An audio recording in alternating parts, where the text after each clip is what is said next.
two things. Not sure I understand that. Like New Vision, sometimes they'll put a photo in the paper with a QR code, and you'll scan the QR code to their website, and they'll give a visual, like maybe a behind the scenes or a video, so that our readers can now understand. Okay, assuming the Yes. reader reads the first article to begin Yes. with. Okay, but that's a great suggestion. You have another one? We have some more questions, by the way, that we need to get through. We have 7 more questions, so we Yes. need to. Thank you so much. I don't know if Alex is here. Alex Darema. He left to the other group. He left there. Whom we do not know of but can contribute to good content. For example, to take an instance, you're discussing issues economy. I see many media houses when they are debating matters economy, the experts are politicians, MPs. So we need to strengthen on experts' opinion. Yep. I think we're going to move on to the next question. We need to move to the next one. So the next question is, how much would you pay for content? If the content that you were getting was really good, Yes. and the company is telling you, look, we need you to support us some more, how much are you willing to pay? And can we please put the numbers in dollars just so that we can standardize it? Yes. The gentleman from MCI Radio, he was very, he mentioned Netflix and Spotify. Yes.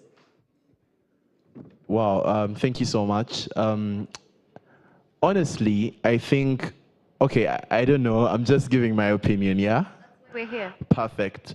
I think I would pay up to $3 a month. Yeah, $3 a month. And this is general. Maybe I would pay more, but I'm really trying to generalize. Not everybody has as much money, honestly. So $3 a month would be fair. Okay, anybody else? Yeah. Okay, for me, subscription for access to content. I think it depends on which content you're accessing. Because what I see, for example, if you want to access news, real news, you have to follow monthly subscription, right? And then, so it will be like $23. That is enough, I think. Sorry, Very $2 to $3 a month. Yeah, that's what he said. If it's news, yeah, that is if you're accessing news. But if it's general content is it means you'll. What I've seen is maybe, for example, if you're using DSTV at home, and it depends on which package you're paying for. So it depends on which package you're paying for. That means you'll pay more if you want more entertainment, which has sports and all that. So it depends on what you're going to. If you want only local news, you pay less. So it depends on exactly which package you're paying for. Thank you. Simon, I would imagine that local news is more important than even global news. Proximity, yeah. Also, do we need to set parameters and say we are having, for local payment news for 1 month or payment for 1 month. week? Yeah, 1 month. So 1 yeah, month. Yeah. Okay. So you said $3 for 1 month. You said $2 to $3 for the month. Okay. Another one? Wait, hold on. He needs to answer the follow-up question. Oh, yeah. Thank you for inclusion. So, for example, if you're paying for local news, as she was saying, local news, and in dollars, we would say local news is more accessible, yes, but there is a sort of like taxes when you're accessing the other global news. I think, for example, sports, and then there is a tax they add on there that is not even understandable. But I would think that when you're paying for the local news from here, it's less. Yeah, that's what I think. Yeah. I've just been told we have 17 minutes, so we need to move at the speed of lightning. Okay, yeah. Basically, I would also say $2 to $3. Why am I saying $2 to $3? Most of the people of my age, the Gen Zs, usually are iPhone users and things like that. So you get to find they're paying for Apple Music, and the money we're being charged is roughly $3. And I don't feel I'm willing to pay more than that. If this is music that I really love and find entertaining, why should I pay for news more money that I find boring and things like that? So $2 to $3 is very enough for news. Okay, but Elon Musk is asking you to pay $8 for a blue tick. Do you think that's more valuable than the $2 to $3 for news? Yes, because the blue badge, no, the blue badge is giving me fame, and it's bringing out my account as a celebrity and things like that. It's being verified. So I am willing to pay the 8 to be called a celebrity out there. Yes. Okay. So, Rukia? my concern is here. Are we just talking about news or any kind of content? And how are you consuming that content? I mean, I'm presuming that it's based on the subscriptions that already exist. So, for example, Der Spiegel, which is one of the publications I read, they have a specific number of articles that are free, and if I want to continue reading, I have to pay.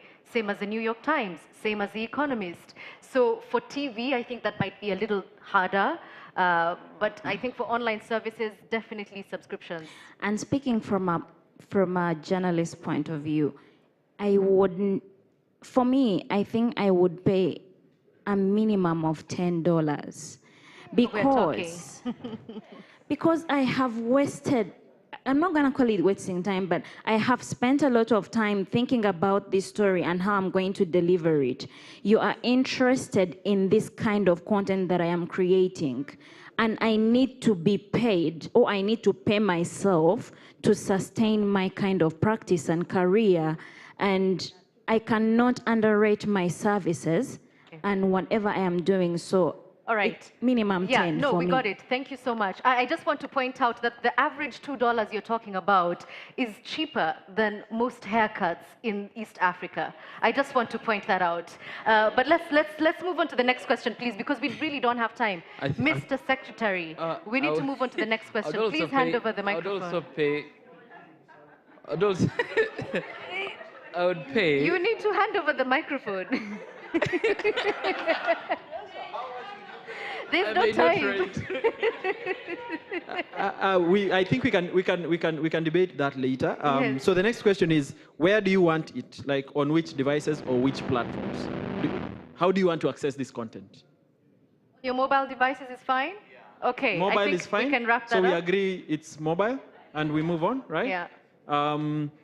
Who should give it to you, or is it influencers? So they've written here, influencers, trust, entertainment. Okay, Yeah. so this was a question on who do you trust to deliver the news to you? Because a lot of the time people say the people who are reading the news, the anchors, we've already had a point here about reporters, they're either self-centered or we're not relating to them. So in this idealized world where you're watching news, who is delivering the news to you? What do they look like? How old are they? What do they do for a living? Are they journalists? Are they just entertainers?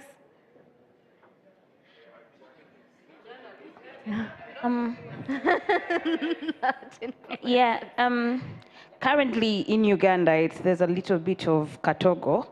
Is that? A whole mixture. We have comedians, we have musicians, everybody, as long as you have a voice and as long as they say, oh my God, beautiful voice, or you have a pretty face, you're out there giving news, but preferably, and this is coming not because I'm a journalist, but I have realized that people that have actually gone ahead to do journalism, at least even if we are not deep down impartial, even if we are not really objective, but at least we would try to give if I was covering a gender-based violence story, for instance, I may not be objective per se if I'm dealing with my fellow woman, but I will still apply journalistic values and principles to the story as compared to another.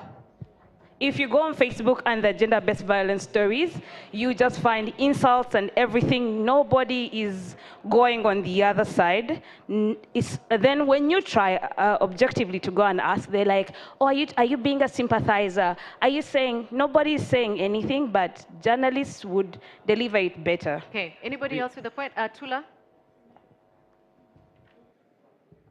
Would say, or use an example from in Tanzania, where once the Communications Regulatory Board saw what was happening in the media landscape of using comedians, using celebrities, things like that, and you know these people have signed contracts, so you can't just tell the media house, to fire them or anything. So they just put a regulation that nobody who has the power of the mic or is in front of the mic cannot have at least a diploma. So it's now a mandate on either personally, the person, if you want to continue being in this radio, talk show, etc., then you must take yourself back to school, whether it's night classes, whatever, to at least have the diploma, have the ethics. Because what was happening was, it was now a case of now every time the regulatory board or whatever was coming in to ban or to give suspensions because someone said something unethical, someone went talked about a court case that was still in court, because they just don't know, simply. So at least they should have that. If we're going to say that we want young people, we're going to use celebrities, we're going to use personalities, then they should have the dignity, just like in the profession of accounting, of a lawyer. You would not take a non-lawyer, you know, like someone who hasn't studied law, or at least the basics, to the courtroom to defend you. Right? And so why are we allowing for it to be, you know, so at least there's those basics that should have be given to those people who want to have the power of the mic or the power of the pen. Okay. There was this gentleman and then Sal DJ. Well, I definitely agree with her, because I was thinking of when people were discussing about making news entertaining, I totally disagree with it. I told my colleague that the day news will become entertaining, that's when I will stop watching news. Yes, I personally don't consider entertainers and musicians and stand-up comedians serious people. A musician is a person who will praise... Write that down. A musician is a person who will praise a beautiful woman who is not even his wife, who doesn't even exist. So if that person tells me something, one, if he's not a professional journalist, he's not accountable. He will say, I was joking. I'm a joker at all. But if someone is ethical and professional and qualified, at least he is accountable. Maybe if there is a regulatory body to regulate that journalist, yes. Okay, Sal DJ, I like that point. Sal DJ. Okay, so for me, the question was, who do you want to deliver that news, yes? I think specialized people, they don't have to be journalists per se, but if they're journalists, even better. For example, if you want news about music, you're not going to trust Raymond Mujuni to tell you that. I will not, right? But I'll trust him to tell me something political. For example, I could follow him because I know if I'm interested in politics, it's all he's going to talk about, and he's very, what's the word? Well-versed, yes, thank you. But if I want information about something else, I'll go to someone else. Like what I was saying earlier, I may not have watched news for the last 4 years, but I've been updated. How? Because I follow people. For example, I will follow you, and what you tweet most about, I will know that you are well-versed in that, and I will trust your information on that.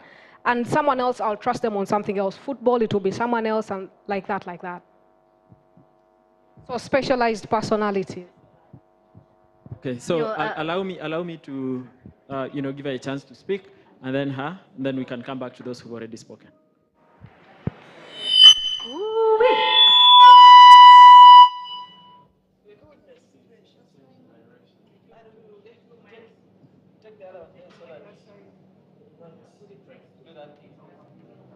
Sorry. Let's try again.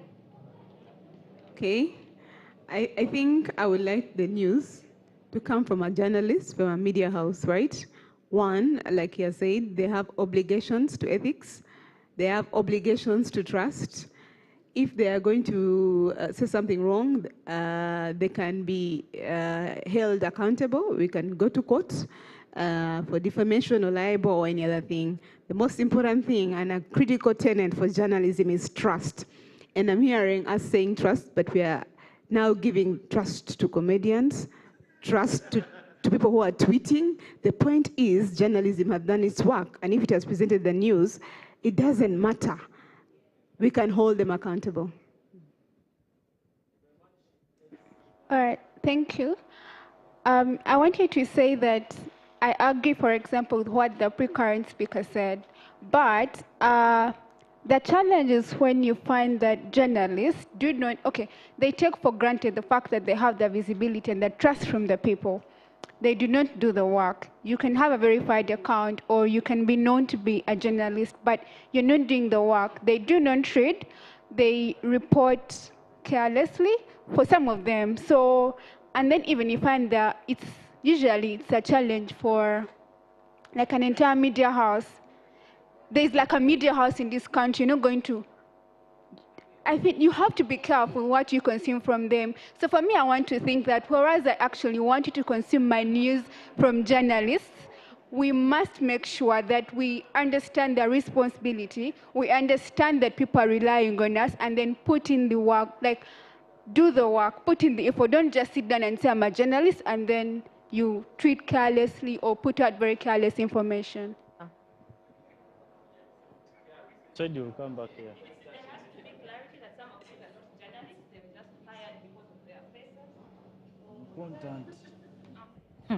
Okay.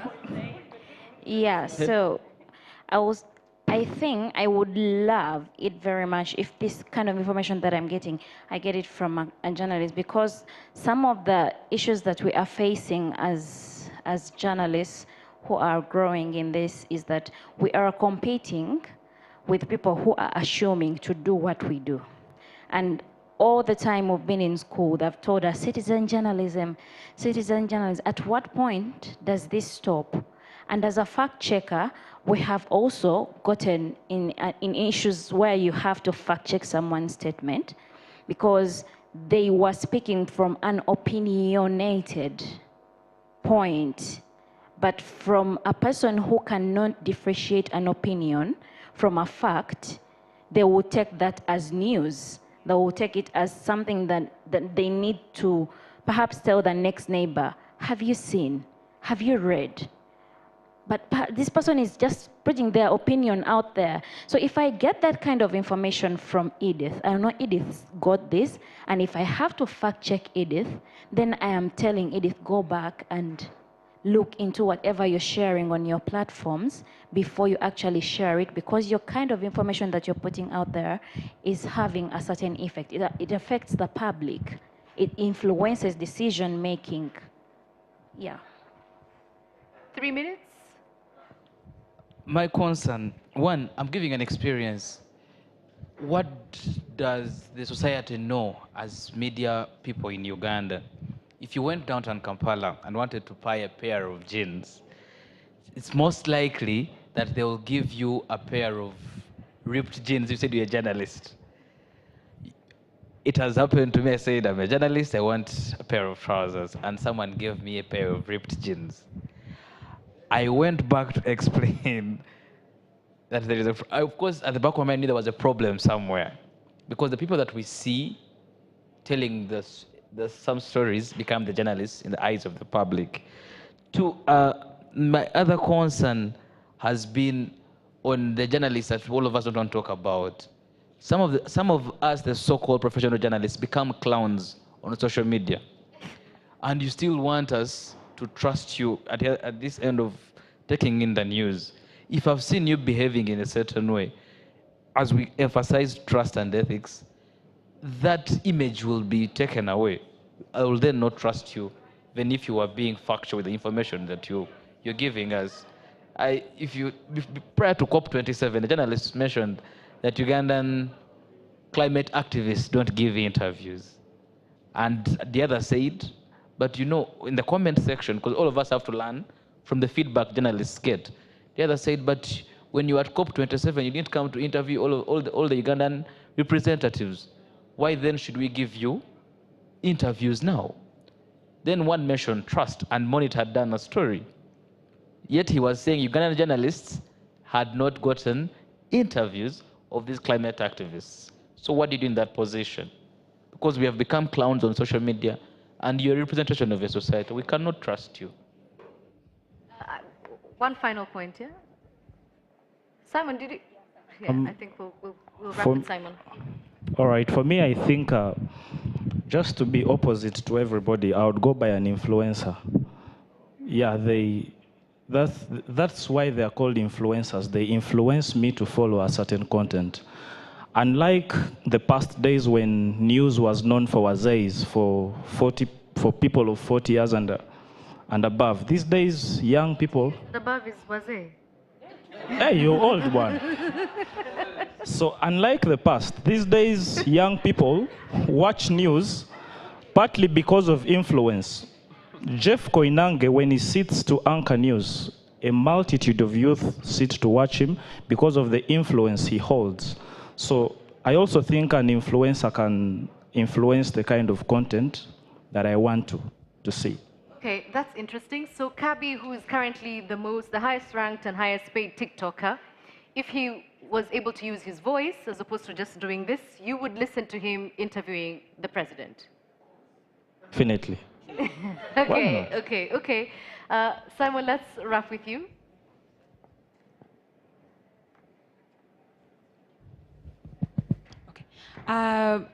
Okay, what I think is I appreciate that we get a lot of content from the media and everywhere. But then what I understand is if the person producing the news understands the language I am and getting the information in, then I can listen to the news. Because, for example, if someone is presenting some news in a content, for example, me as a deaf person, if I get news and I see that the news that is there is really accessible enough, I can follow. So I think it's important for us to think about when we are giving the news or the content, let's give the content in a language all the people can understand and really understand the choice of words that we give, we utter when we are giving the news so that other people can also understand and relate with the content you're giving. Thank you. Yeah. Emmanuel, thank you so much, Mr. Thank you Secretary, so much. and thank you all for your contributions. Clap for yourselves, please. Asanteni sana.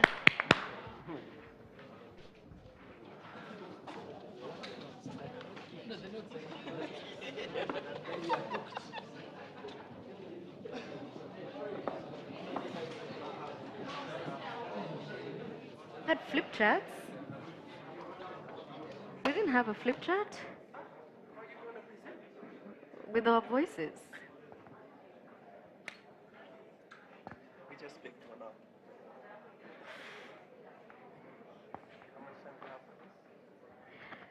Simon, how much time do we have for this?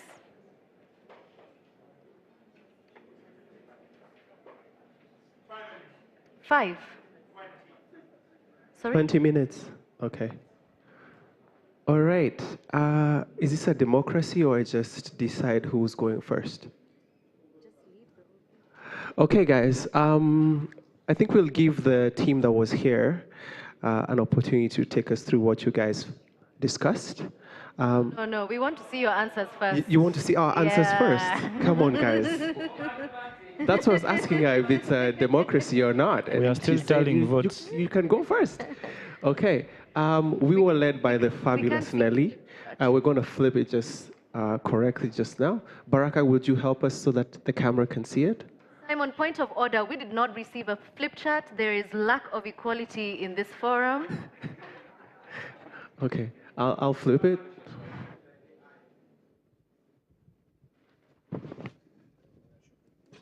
You all see? Maybe we can have a camera just focus on that and we can use the screen behind. Nelly, will you take us through?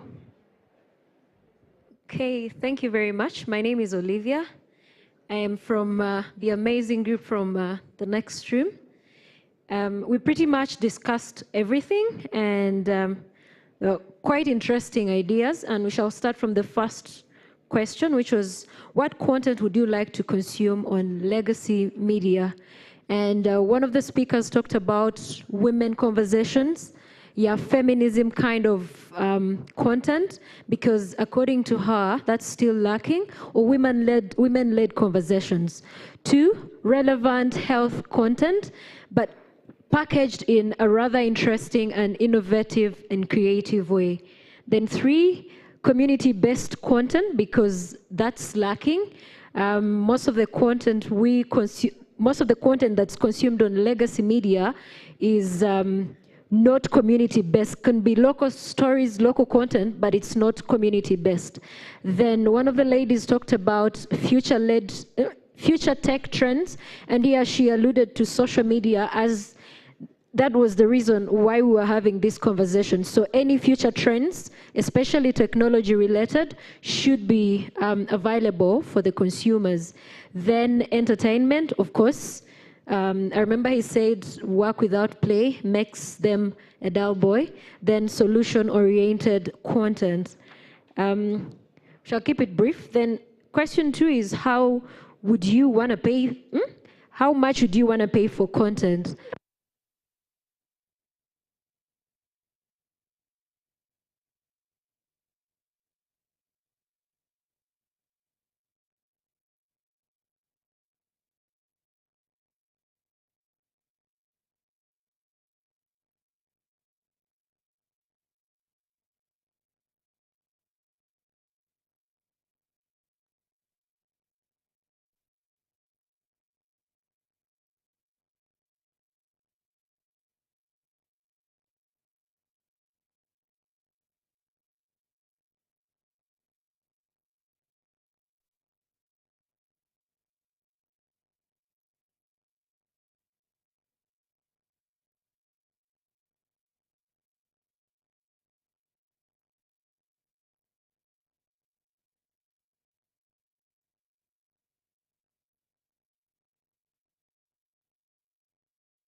present.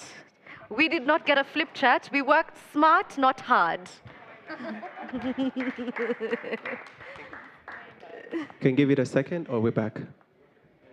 And we are lucky we have power when we are presenting.